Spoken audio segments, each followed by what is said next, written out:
ബഹുമാനികളെ, ഇതൊരു പള്ളി വൃത്തിയാക്കുന്ന രംഗമാണ് നിങ്ങൾ കണ്ടുകൊണ്ടിരിക്കുന്നത്. പള്ളി എന്നുള്ളത് അള്ളാഹുവിൻ്റെ ഭവനമാണ്. അള്ളാഹു ആദരിച്ചവയെ ആദരിക്കുക, ബഹുമാനിക്കുക എന്നുള്ളത് ഈമാനിൽപ്പെട്ട കാര്യമാണ്. ഒരു വിശ്വാസിയുടെ വിശ്വാസത്തിൻ്റെ ഭാഗത്ത് അള്ളാഹു പറയുന്നു, വമയ്യു അള്ളിം ഷാഇർ അള്ളാഹി ഫഇന്നഹാ മിൻ തഖ്വൽ ഖുലൂബ്.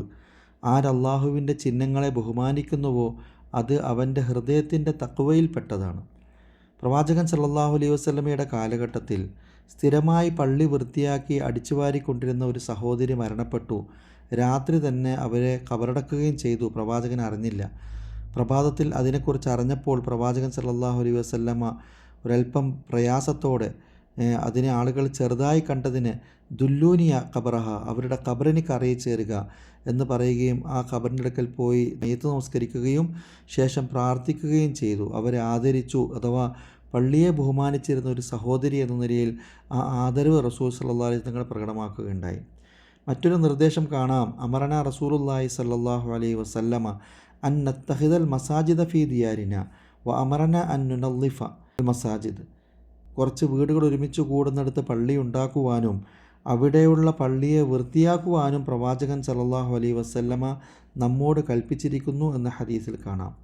അതുകൊണ്ട് പള്ളി വൃത്തിയാക്കുക, അത് വൃത്തിയായി സൂക്ഷിക്കുക എന്നുള്ളത് ഓരോ വിശ്വാസിയും ശ്രദ്ധിക്കേണ്ട കാര്യമാണ്. അവിടെ നഖം, മുടി, ടിഷ്യൂ, കുടിച്ച വെള്ളത്തിൻ്റെ ബോട്ടിൽ, ഇത്തരം കാര്യങ്ങൾ ഉപേക്ഷിച്ചിട്ട് പോകുക എന്നുള്ളത് പള്ളിയോടുള്ള അനാദരവാണ്. അങ്ങനെ പോകരുത്. മറിച്ച് അവിടെ ഏതെങ്കിലും വേസ്റ്റുകൾ കണ്ടാൽ അതെടുത്ത് കളയുക എന്നുള്ളത് നമ്മുടെ ഈമാനിൻ്റെ ഭാഗത്തിൽപ്പെട്ടതാണ്. മഹാനായ അനസ് റളിയല്ലാഹു അൻഹു ഉദ്ധരിക്കുന്ന ഒരു ഹദീസിൽ കാണാം, പ്രവാചകൻ ഒരു സന്ദർഭത്തിൽ പള്ളിയിലേക്ക് വന്നപ്പോൾ ആരോ തുപ്പിയ കഫം കാണുകയുണ്ടായി. നബി സല്ലല്ലാഹു അലൈഹി വസല്ലം തങ്ങളുടെ മുഖം വിവർണമാവുകയും അത് വൃത്തിയാക്കുവാൻ വേണ്ടി പ്രവാചകൻ സല്ലല്ലാഹു അലൈഹി വസല്ലം കൽപ്പിക്കുകയും ചെയ്തു. സാധാരണ നാം നമസ്കാരത്തിൽ തുപ്പൽ വരുമ്പോൾ അല്ലെങ്കിൽ തുമ്മൽ വരുമ്പോഴൊക്കെ തുമ്മുകയും തുപ്പുകയൊക്കെ ചെയ്യാം. പക്ഷെ അതൊരു നമ്മുടെ വസ്ത്രത്തിലോ അല്ലെങ്കിൽ ടിഷ്യൂയിലോ ആയിരിക്കണമെന്നുള്ളതാണ്. പള്ളിയുമായി ബന്ധപ്പെട്ട മറ്റൊരു നിർദ്ദേശം ഇങ്ങനെ കൂടി കാണാം, നിങ്ങൾ ഉള്ളി കഴിച്ചുകൊണ്ട് നമസ്കാരത്തിലേക്ക് അടുക്കരുത്, പള്ളിയോടടുക്കരുത് എന്ന്.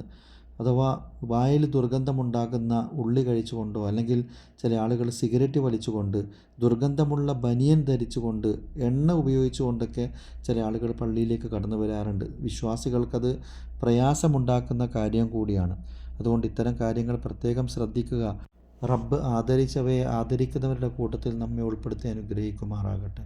വ ആഖിറു ദഅവാനാ അനിൽ ഹംദുലില്ലാഹി റബ്ബിൽ ആലമീൻ.